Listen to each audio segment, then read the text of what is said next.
I promised a channel monthly update, so here we go.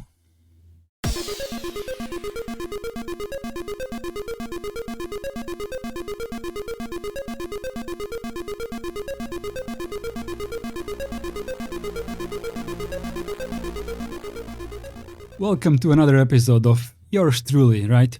So as I promised, a monthly channel update. So what happened in the January, right? What I promised to you on the last channel update video is that I'm going to do some learning material, and the way this in the end materialized is that I have been holding like live Linux classrooms. We are learning together for the LPIC 1 exam, which is quite valuable, especially if you're going to try to get yourself a job as a Linux system administrator.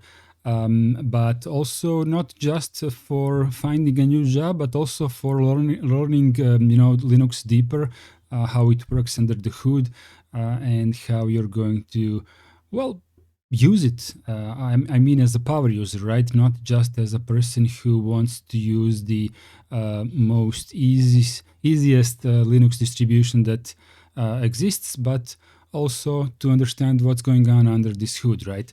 So from this perspective, I'm one of those people who believes in educating people and like giving a chance to people to flourish, right? To welcome new users, to welcome newbies, as we can call them, right? So when new people come, they always keep coming, right? There is always somebody new in the world of free software.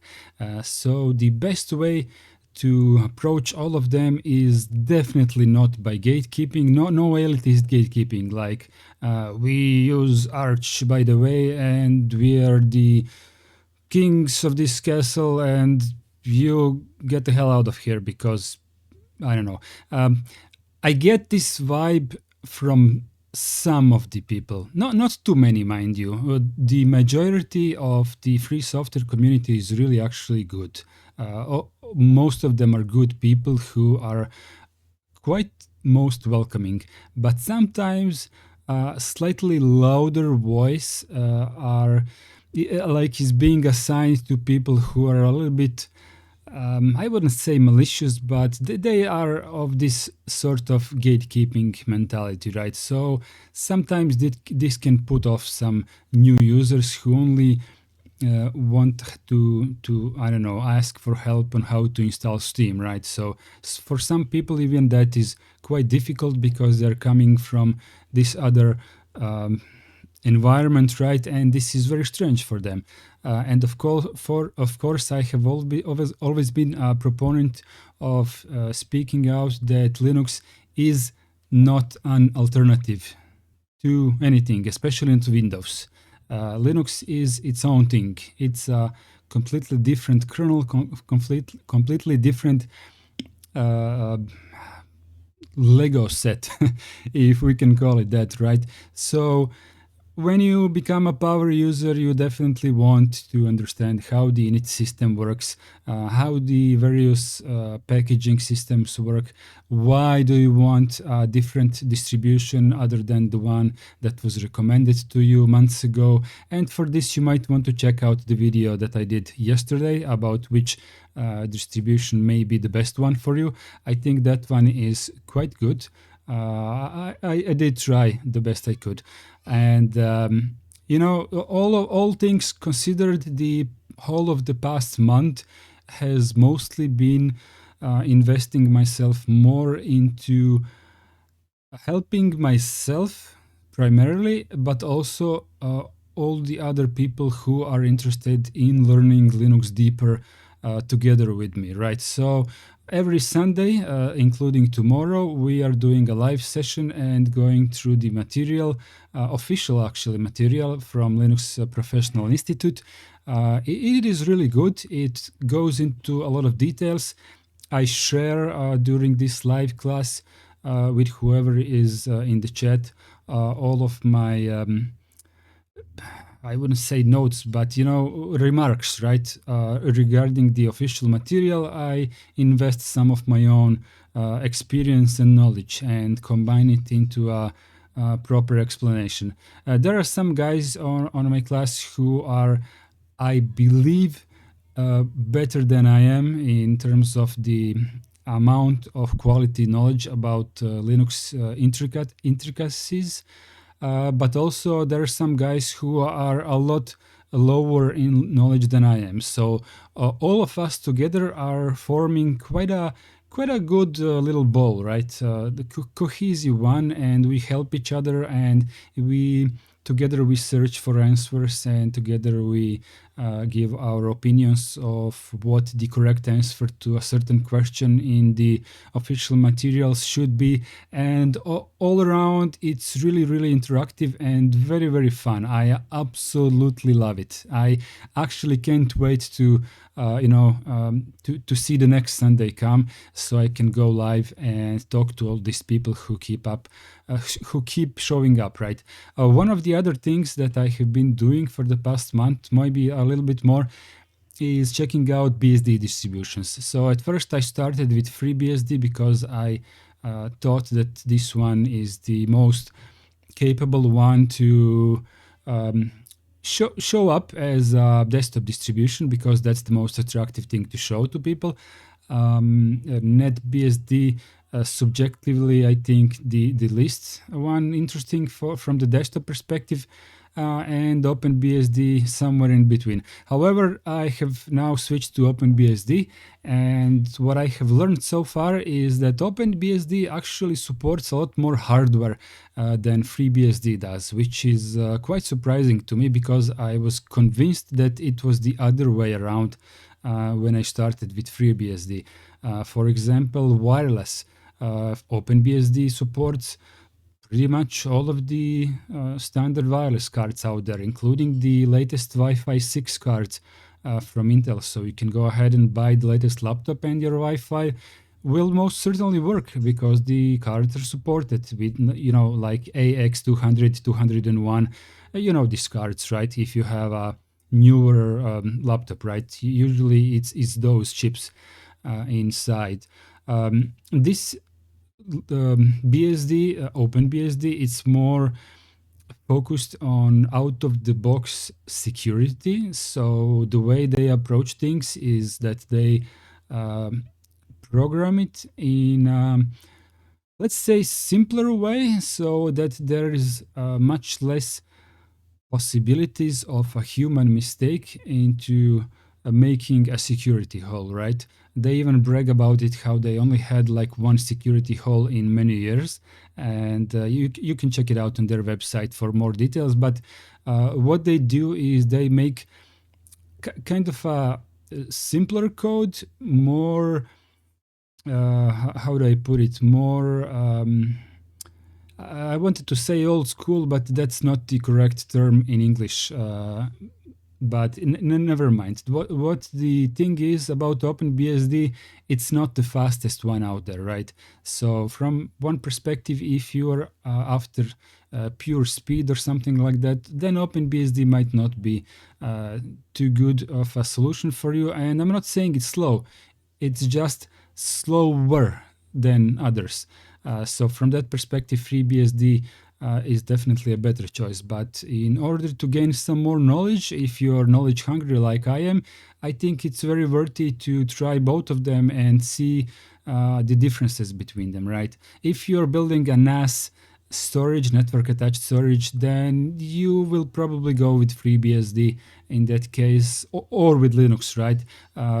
Simply because of the ZFS, right? So zettabyte file system is one of the best ones out there for data integrity, right? If you are storage data integrity.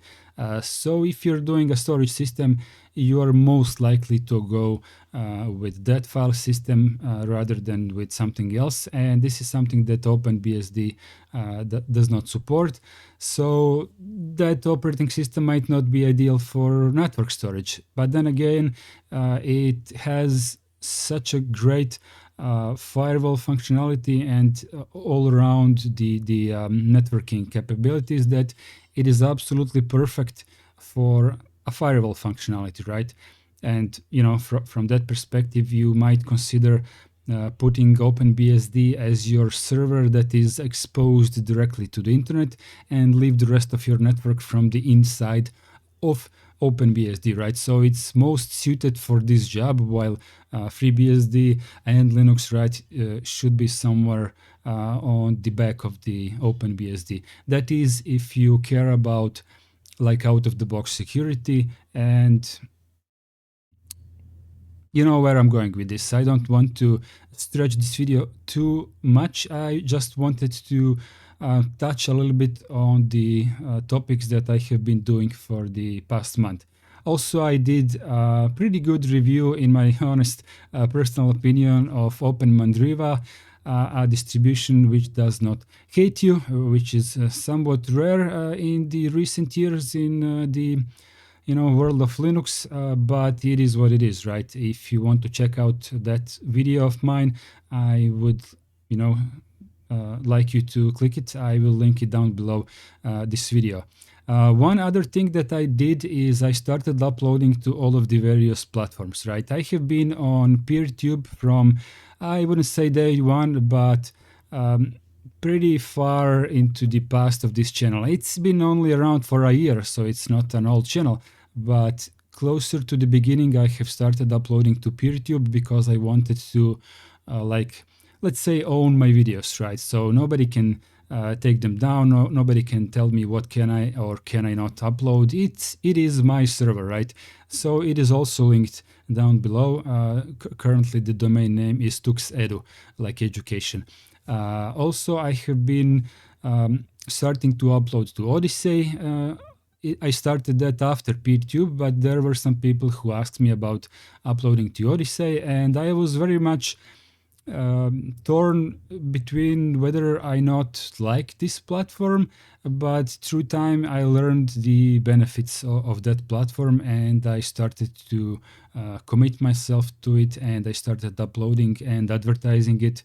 It has been in my links down below since many videos ago, and whoever prefers Odyssey, I would very much like you to actually use it and watch my videos there. I really don't mind where you watch my videos. It's just that I like to have some audience. I like to bond with people. I like to spread my knowledge to whoever is watching. I like to give you the chance of getting your hands on all of my materials that I try to invest my time into, right? So from that perspective, I would, when I would given a choice, if I would love to earn more money on YouTube or get more audience or some platform that does not support monetization at all, honestly, I would go with more people, because this whole thing that I'm doing, this is not my job.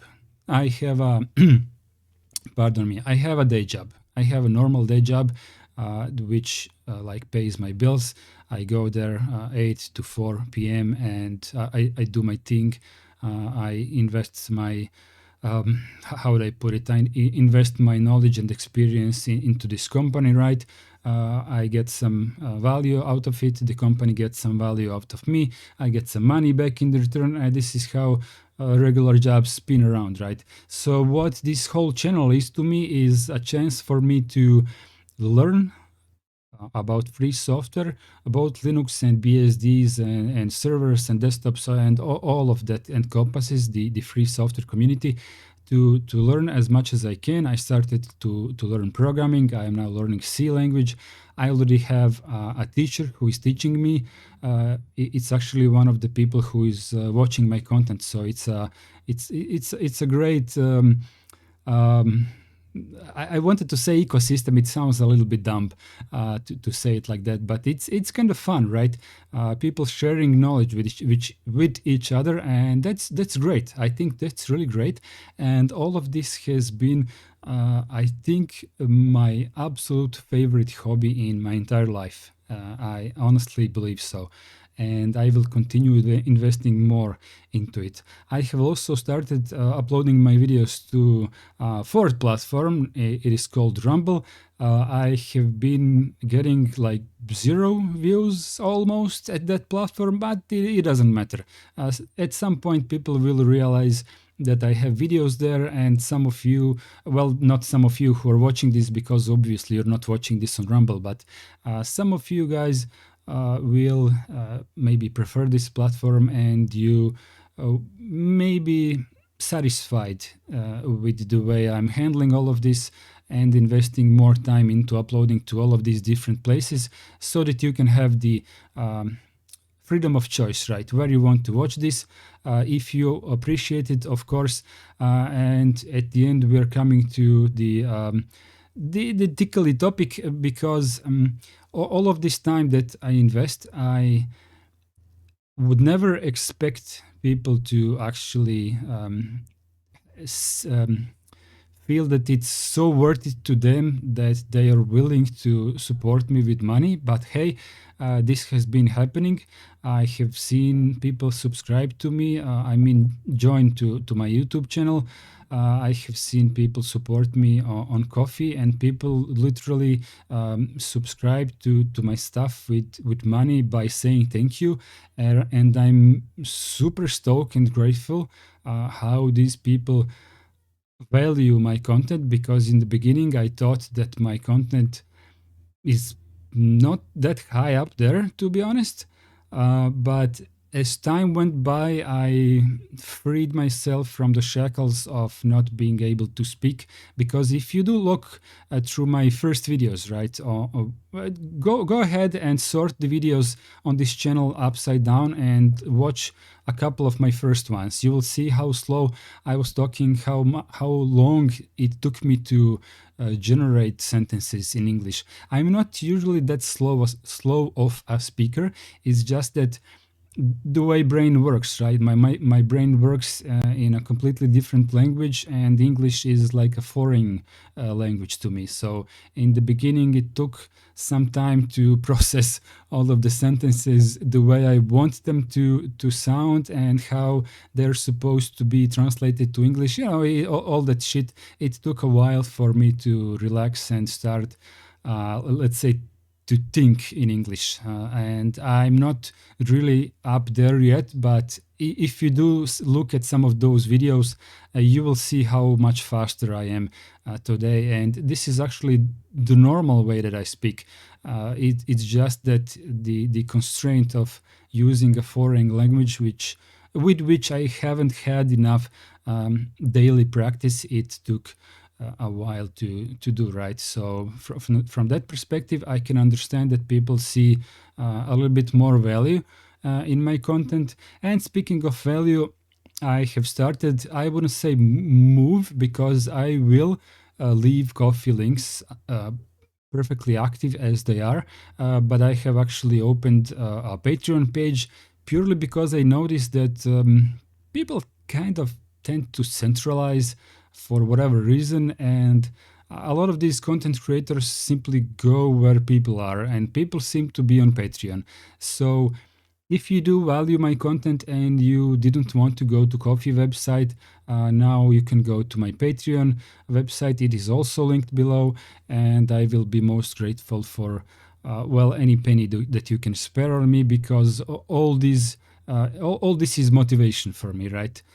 It's not that I'm searching for a job replacement, but if I can maybe buy a little bit more of computer equipment for myself and add to a little bit of quality to my channel, I will definitely invest into that.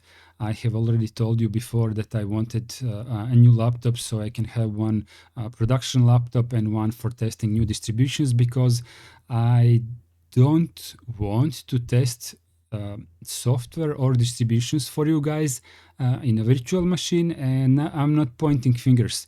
I just don't think that testing things, especially operating system, in a virtual machine is a good way to show how something works and behaves in real life to, well, anyone, right? So the reasoning behind why I test everything on real hardware is because simply stuff work better on a virtual machine. And you know, when you put it on a real machine, then some problems might show up, right? So I can honestly speak about what works properly, what doesn't work properly. Can you suspend your laptop? Can you resume from sleep? Such things, right? None of this is very usual, right, in the virtual machines. So this is one of the reasons why I need a new laptop. And I am once again very, very grateful to Mr. M, who has actually provided me with this laptop. He sent me ThinkPad T580, which I have been using for all of this testing ever since. And right now I have OpenBSD installed on that one, right? So, you know, all things considered that I have said about this point, I have been talking for quite a lot, like 21 minutes.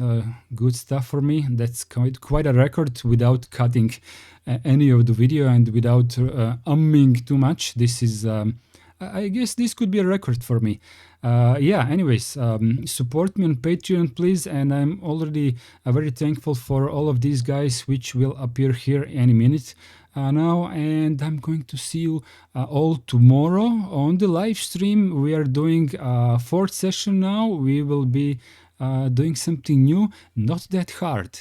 Do join us. There is already 15 people who regularly join. Be a person number 16. Join us tomorrow.